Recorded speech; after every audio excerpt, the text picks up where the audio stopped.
guys, what's up? Thank you so much for watching and listening me. Welcome back with another video related to inflorescence and its time. So let's start. Inflorescence. An inflorescence can be defined as a shoot system which serves for the formation of flowers and which is modified accordingly. The inflorescence form and position is important in routine identification as well as in the determination of phylogenetic relationships. Types of inflorescence. Two quite different inflorescence types occur in angiosperms. These are determinate inflorescence and the second one is indeterminate inflorescence. The determinate inflorescence is also known as monotelic inflorescence and the indeterminate inflorescence is also known as polytelic inflorescence. Determinate inflorescence. The main axis of the inflorescence ends in a flower. The flowering sequence of a determinate inflorescence usually begins with the terminal flower at the top of the cluster. Determinate inflorescences are generally ancestral to indeterminate ones.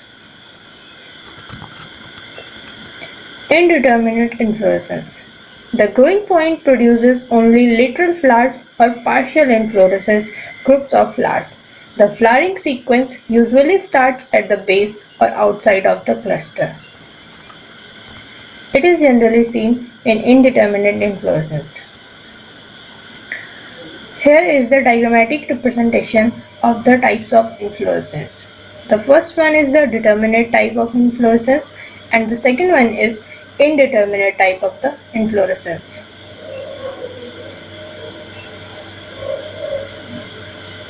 Here you can see in determinate type the terminal flowers are emerged, but in indeterminate type no terminal flowers emerged. Determinate inflorescence, the circles represents flowers and their sequence of opening from large to small. In the first one, this one is a cyme. Second one is panicle, like cyme. The third one is raceme, like cyme. And this fourth one is elongated cyme.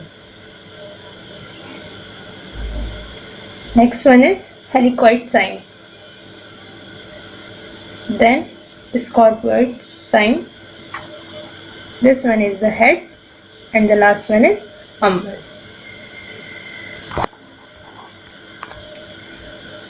Determinate inflorescence.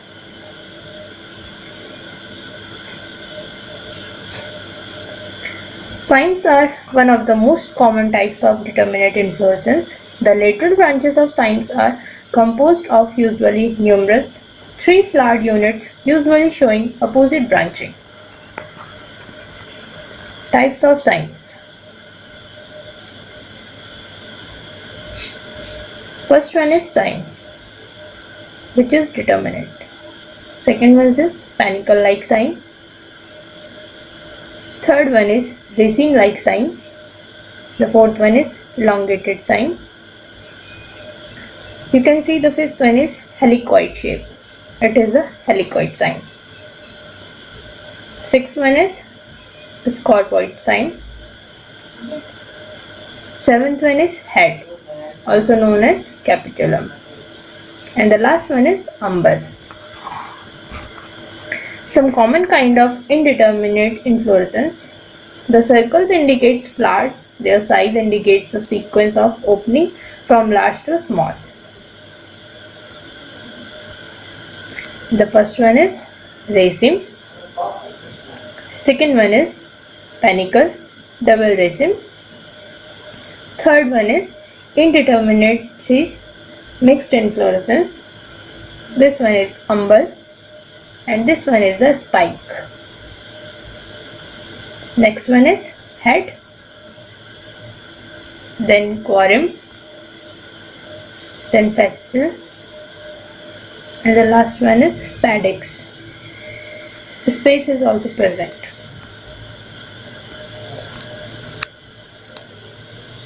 Racemes and spikes indeterminate inflorescence. A raceme is an inflorescence with a single axis bearing flowers with pedicels. A spike is similar to a raceme, but the flowers are sessile, lacking a pedicel or stalk. Here is the example of raceme inflorescence. This flower shows the inflorescence of type of raceme inflorescence. Next one is a spike inflorescence. This diagram shows the spike inflorescence. Corymb and panicles. Indeterminate inflorescence. A corymb is a raceme with the pedicels of the lowermost flowers elongated, bringing all of the flowers to the approximate same level. A panicle is merely a compound raceme that has two or more orders of branches, with each axis bearing flower or higher order axis. This one is the example of corymb inflorescence.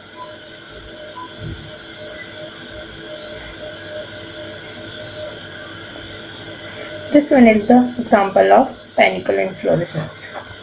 This is the flower of Legistromia indica.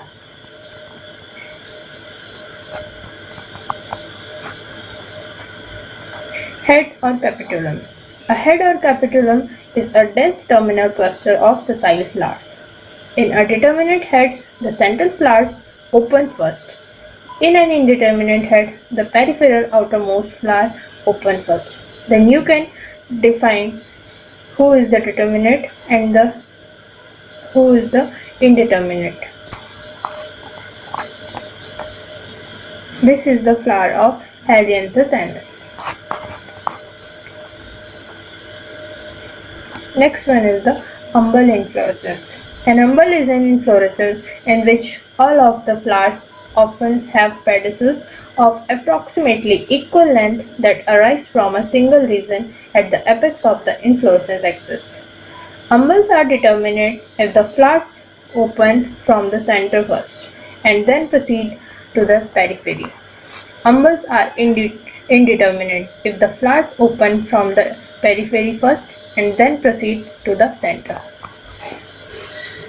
This is the example of umbel inflorescence.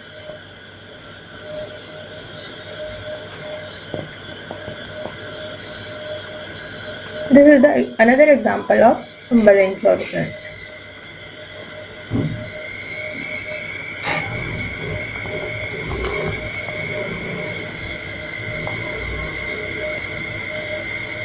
There is also a simple or compound type of inflorescence. Simple inflorescence.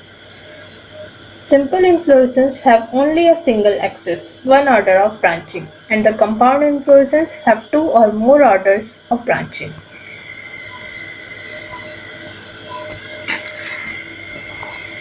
Catkin or ament.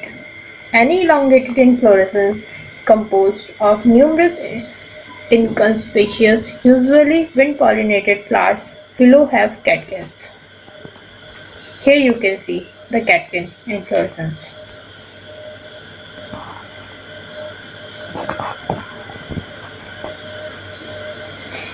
Epiphyllous flowers. Some flowers are borne on leaves. This kind of inflorescence is known as epiphyllous inflorescence. This one is the example of epiphyllous inflorescence. Next one is cauliflowerous flowers. Some flowers are borne on older stems or trunks. These are known as cauliflowerous inflorescence.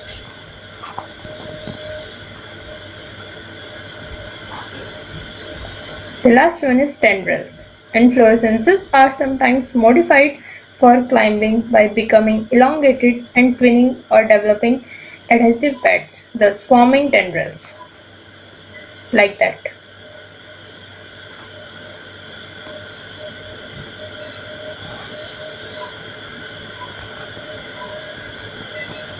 Guys, if you like the video, let me know in the comment section. Also, you can share the topics you want me to make videos upon.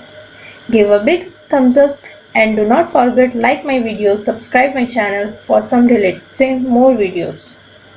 Thank you so much for watching and listening me.